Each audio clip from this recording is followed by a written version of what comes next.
And joining us now, we have Tom Gosson, Mike Gosson, and Rachel Reiner, better known as Gloriana. Guys, thanks for joining me. Hello. Thanks. Hi. Hi. Rachel, you grew up in Florida, but moved to California later in your life. And Tom and Mike, you guys grew up in New York and then moved to North Carolina. Explain how you three met to form Gloriana. Okay. Well, the long and short of it is basically that Mike and I moved from New York State up in a place called Utica, which is way up there, way above New York City. Everybody always goes like, "Oh, you guys must from New York City?" And we're like, "No. There's a whole state above that too, a lot more rural and open and all that good stuff." So we moved down to North Carolina I moved down there in 1998. Mike came a couple of years later. We started playing as an acoustic duo around town and did that for about 10 years there in Wilmington, and then moved to Nashville in 2007, run into this lovely young 18-year-old singer-songwriter who we were kind of afraid to go up and approach, so we stalked out her MySpace page. You know, MySpace was cool at this point still. Facebook was not around yet. So yeah, we just kind of hit her on MySpace until she responded, and then we all got together, and the rest is history. Well, it's good. It looks like it's worked out, so... Yeah. We talk a little bit, right? Now, we talk about some of the musical influences. Everybody has them. What would you say is your biggest influence as a group?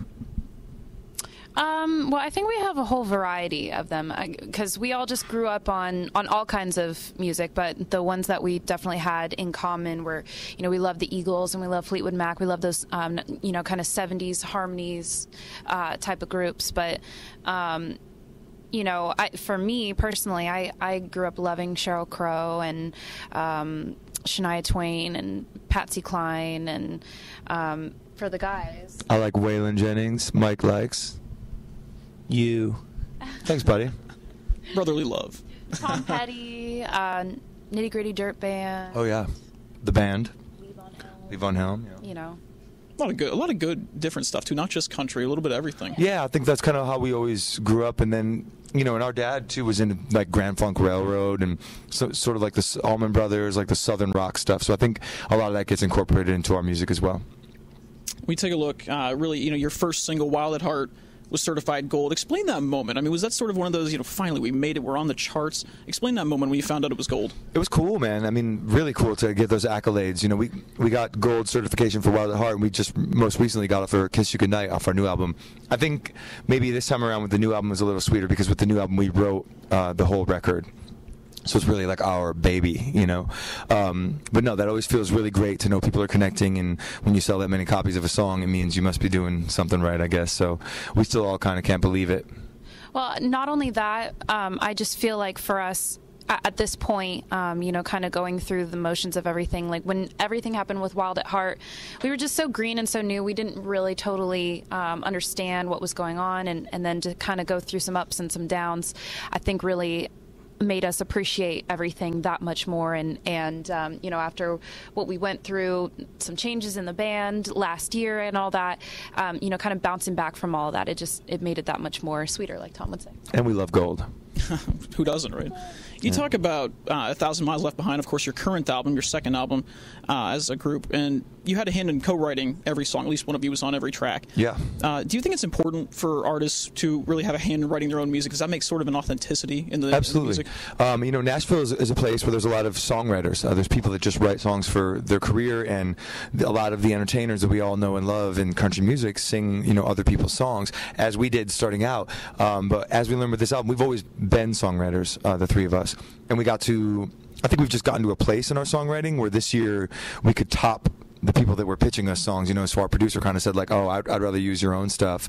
And yes, when you go to sing your own stuff, obviously they're your own stories. You have a memory from your life about what you wrote that about, and it's so easy for you then to get to that place when you perform the song that there's a definite truth in it. Either way is cool, but this has definitely been more of a pride thing for us. It's kind of showing people we can do and what we have to say for ourselves. The second single off this album, as you guys mentioned, "Kissed You Goodnight," is your most successful song to date, and of course reaching number 2 on the Billboard Country charts. How has this song changed your career? Has it made you guys into more of a, as perhaps the well-known band that everyone really likes to talk about. Do you hear that song on the radio? How has that changed your career? When you're starting off as a band, there's two kind of bands. The bands that play like a whole hour set and everybody just is kind of into every song. And then there's the other kind of band which everybody's just waiting till your last song because that's when you're going to play the one from the radio. Now we're that band. No, it's been kind of like that, but no, it's just great. Like I said before, to connect with people and have them connect with a song of ours, no matter what song. But yeah, to be able to play a song every night and everybody sing it back to us and really, witness that connection live for us is the whole reason we do it. I'm gonna let somebody else talk now because I've held this one mic for way too long. Sweet. We talk about. We talked about the success, and of course that top 5 single with "Kissed You Goodnight." You're on your second record already. That the second album. Really, you three have had some success here earlier in your career. But what else would you like to accomplish as a group? I think it's about creating awareness. I don't think you can define a band, whether they're great or not, or successful or not, by record sales.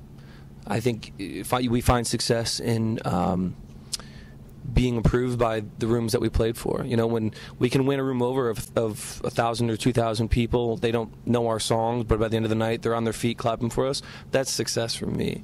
There's a lot of bad bands that, in my opinion, I think sell millions of records. And there's a lot of great bands that don't sell any records.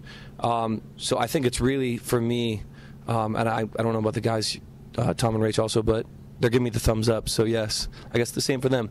It's really, we take a lot of pride in our live show. If we can make people clap and be interested in us and have a good time, and they accept us in that room by the last note of the last song, that's success. That's what I define it as.